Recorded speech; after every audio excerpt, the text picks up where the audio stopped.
국민들의 마음을 나쁘게 하고 대한민국의 도덕과 윤리가 한꺼번에 망가지고 부서지는 이 미투 사건이 있었습니다. 그런데 시간이 갈수록 변절이 되고 도리어 당한 그 여성들이 매도를 당하는 그 현실을 일부 보면서 참으로 가슴이 아파서 한 말씀을 드리고자 합니다. 이 미투 사건은 여성의 성을 놀이개로 보고 한 아주 상식이 없는 그런 행동의 자들이 행동이었습니다. 두 번째는 도덕과 윤리를 파괴하는 행동이었다고 봅니다. 또 세 번째는 남성과 여성의 평등을 말로는 부르짖고 뒤로는 이율배반적인 행동은 그자들의 이중적인 행동이었습니다.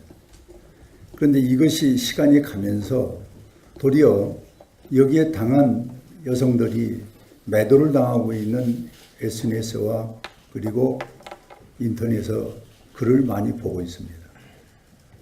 과연 이 나라의 이 소위 잘못된 것을 바로잡지 못하고 잘못된 것을 도리어 잘한 것으로 매도를 당하고 있는 이 패거리의 소위 꾼들을 과연 우리는 이 사회에서 어떻게 볼 것이냐 하는 게 문제입니다. 우리는 말로는 지적을 하고 있습니다마는 이들의 패거리가 몇만 명에서 수십만 명이 이른다고 저희들은 보고 있습니다. 과연 이들이 국정까지 개입을 해서 행동을 한다면은 과연 이 사회의 정의와 민주주의가 바로 서갈 수 있겠는가 그런 염려와 불안한 생각을 갖습니다. 어제 저는 지역에 잠시 들려서 예식장을 갔다가 이장님들 한 5번을 보면서 그 순간 누가 시켜서가 아니라 자유한국당이 뭐하고 있느냐 사회 정의를 위한 정당이라고 하면서 이렇게 잘못된 걸 인터넷에 났던 그 기사를 이 밥상 앞에서 흔들면서 예를 들면 안희정이가 변호사를 대동해서 지금 그 여성이 나쁜 여성이다 라고 이렇게 공경원이 얘기를 하고 있는데 과연 한국당이 정의를 위한 정당이냐. 나라가 이렇게 좀먹고 있고 그리고 정의가 부서지고 있는데 한국당이 도대체 무엇을 하는 것이냐라고 그 수백 명 있는 데서 실타를 할 때 저는 참 설명할 수 있는 시간도 없지만은 그냥 당할 수밖에 없었습니다. 물론 한국당의 잘못만은 아니지만은 우리 한국당이 이렇게 엄청난 우를 보면 이들의 그 뒤에 배경이 패거리가 있어서 이런 행동을 하는 것을 이제 우리 국민들은 분노를 넘어서 이제 한국당에까지도 이런 문제를 지적을 하면서 가만히 있지 말고 행동을 하라는 질책을 듣고 참으로 가슴이 아팠었습니다.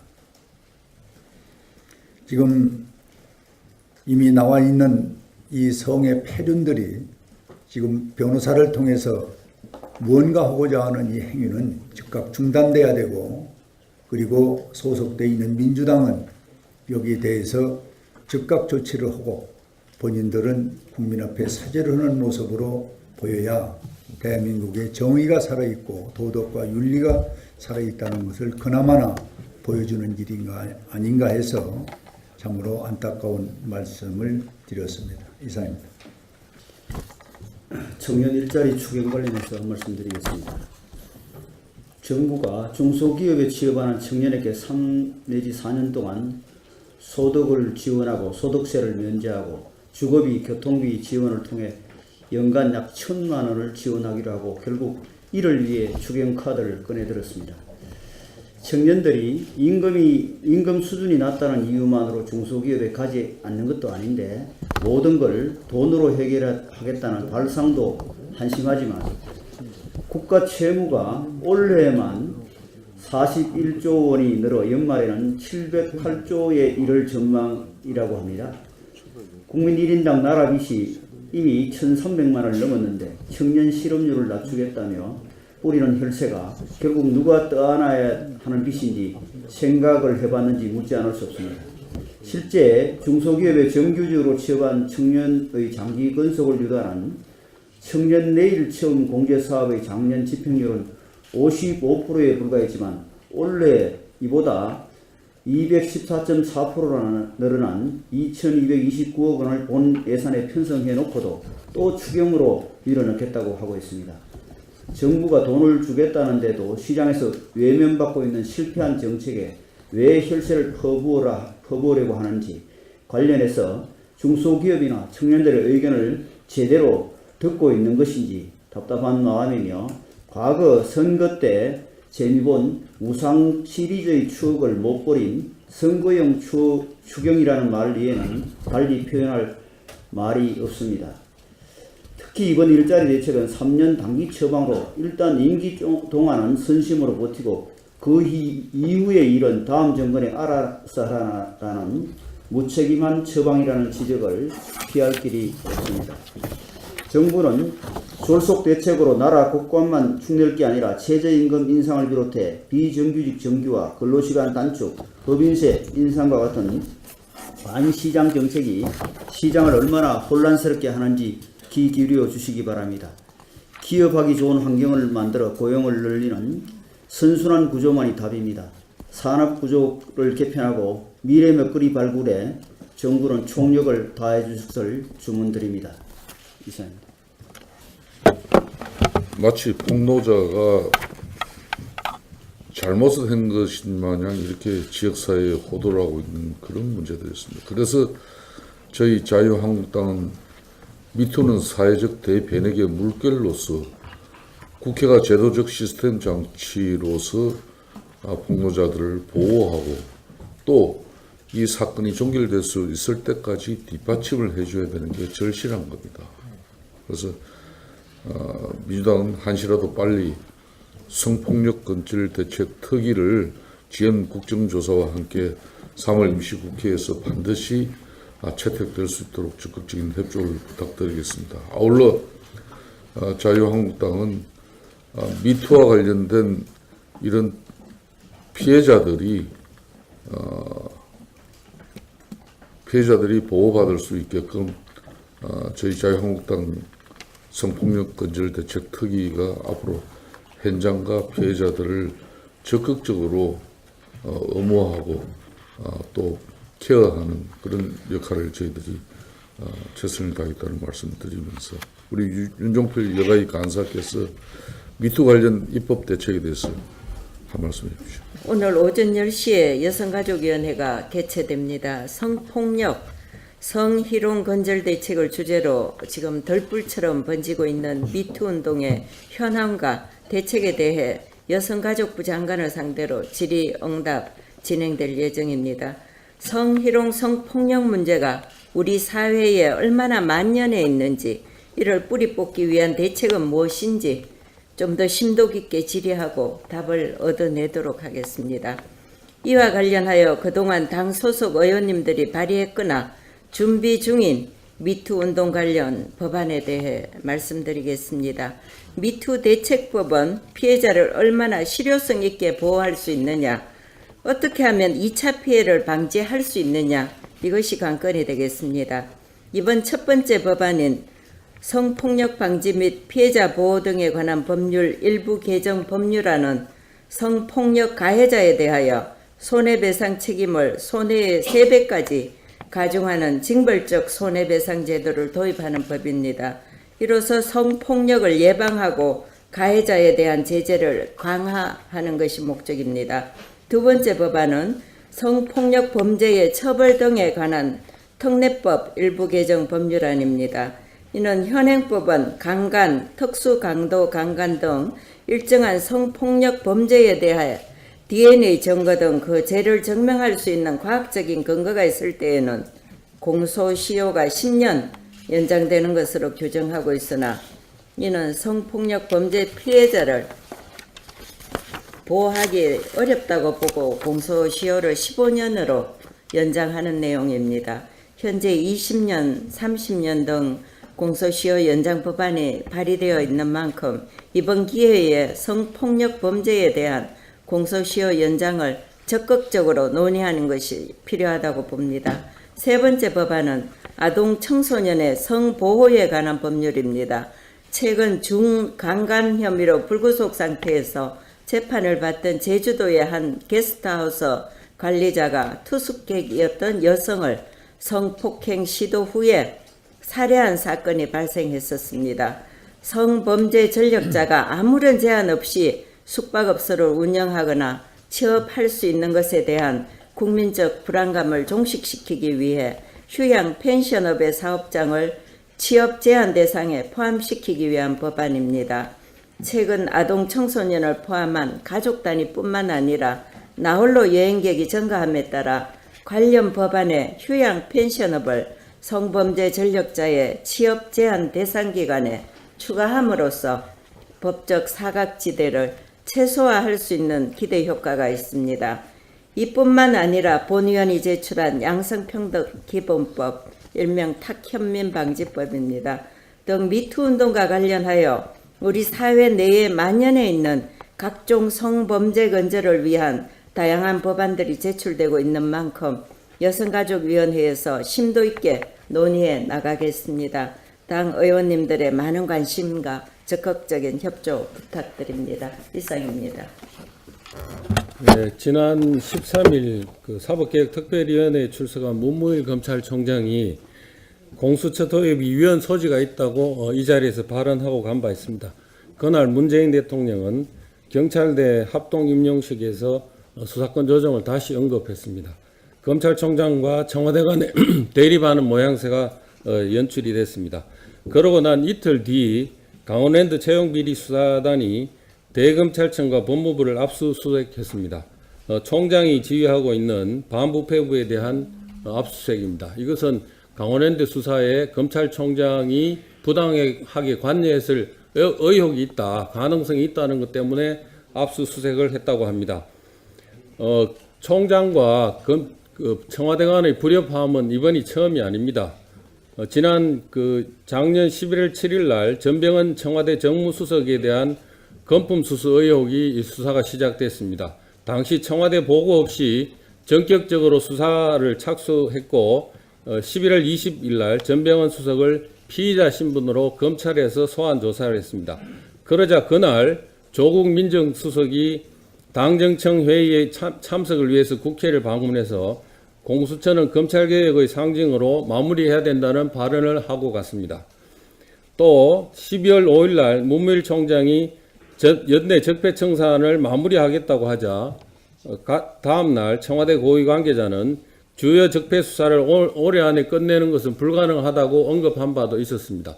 이 세 번의 사례에서 보는 것처럼 검찰이 청와대 말 안 들으면은 압수수색으로 또 공수처 도입 같은 제도로 언론을 통한 공세로 이렇게 검찰을 압박을 가하고 있습니다.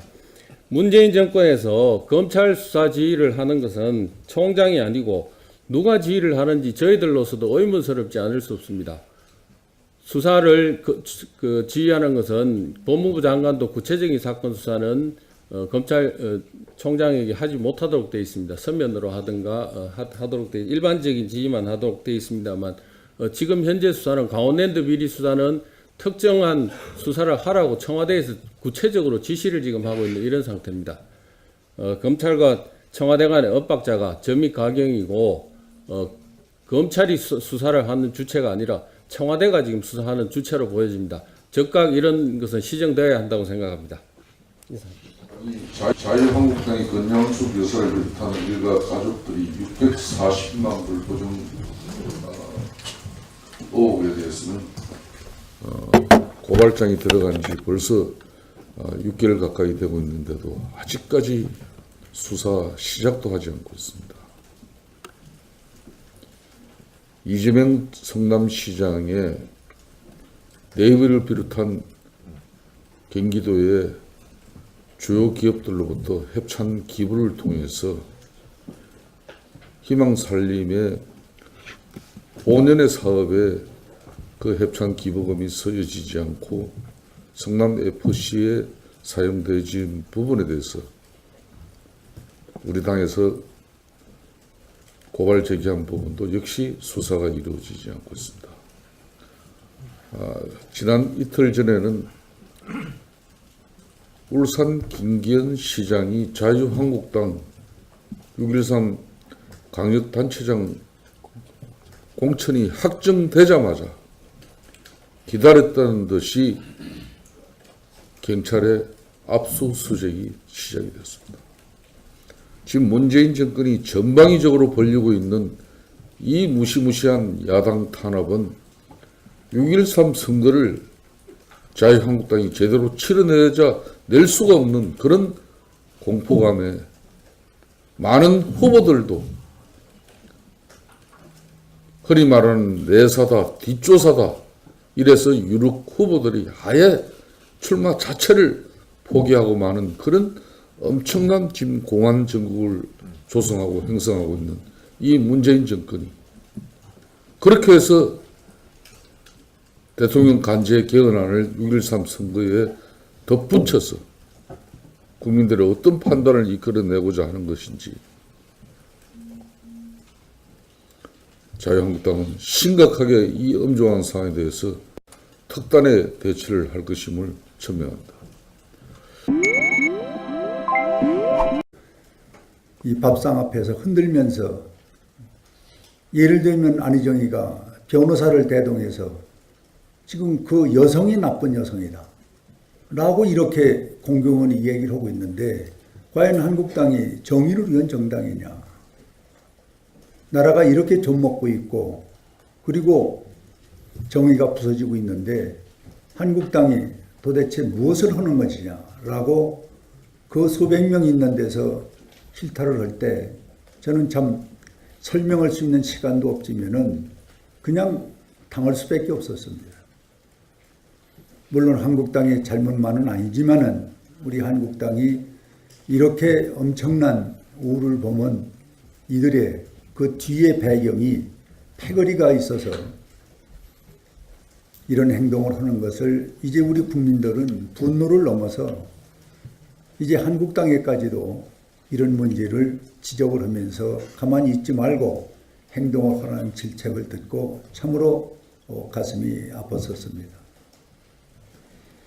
지금 이미 나와 있는 이 성의 패륜들이 지금 변호사를 통해서 무언가 하고자 하는 이 행위는 즉각 중단돼야 되고 그리고 소속되어 있는 민주당은 여기에 대해서 즉각 조치를 하고 본인들은 국민 앞에 사죄를 하는 모습으로 보여야 대한민국의 정의가 살아있고 도덕과 윤리가 살아있다는 것을 그나마나 보여주는 일인가 아닌가 해서 참으로 안타까운 말씀을 드렸습니다. 이상입니다.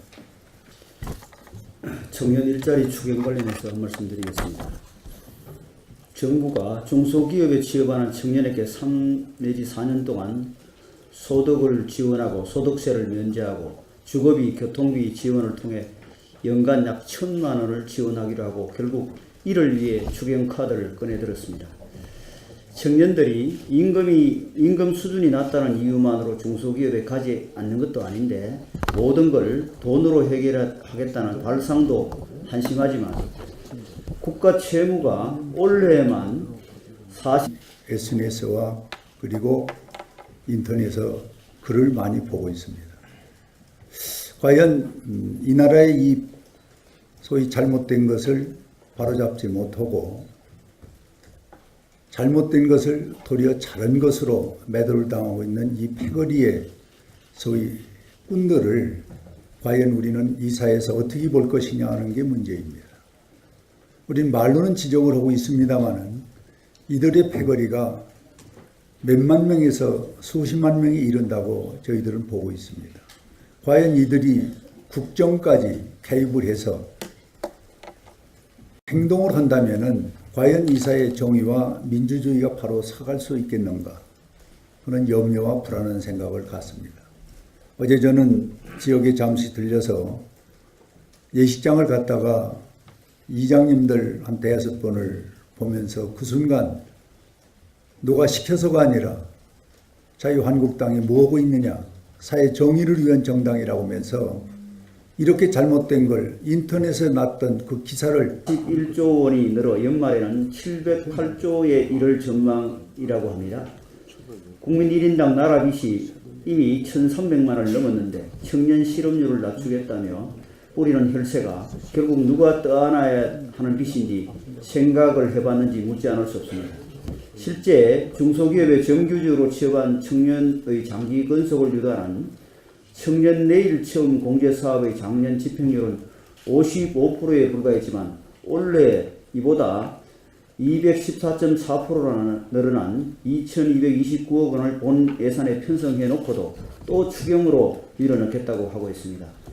정부가 돈을 주겠다는데도 시장에서 외면받고 있는 실패한 정책에 왜 혈세를 퍼부으려고 하는지 관련해서 중소기업이나 청년들의 의견을 제대로 듣고 있는 것인지 답답한 마음이며 과거 선거 때 재미본 무상 시리즈의 추억을 못 버린 선거용 추경이라는 말 이에는 달리 표현할 말이 없습니다.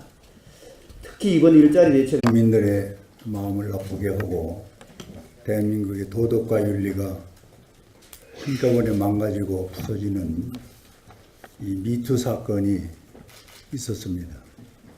그런데 시간이 갈수록 변절이 되고 도리어 당한 그 여성들이 매도를 당하는 그 현실을 일부 보면서 참으로 가슴이 아파서 한 말씀을 드리고자 합니다.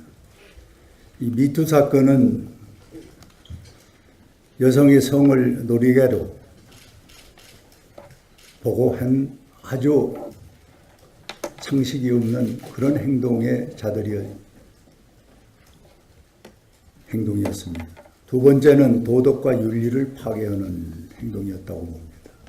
또 세 번째는 남성과 여성의 평등을 말로는 부르짖고 뒤로는 이율 배반적인 행동은 그자들의 이중적인 행동이었습니다. 그런데 이것이 시간이 가면서 도리어 여기에 당한 여성들이 매도를 당하고 있는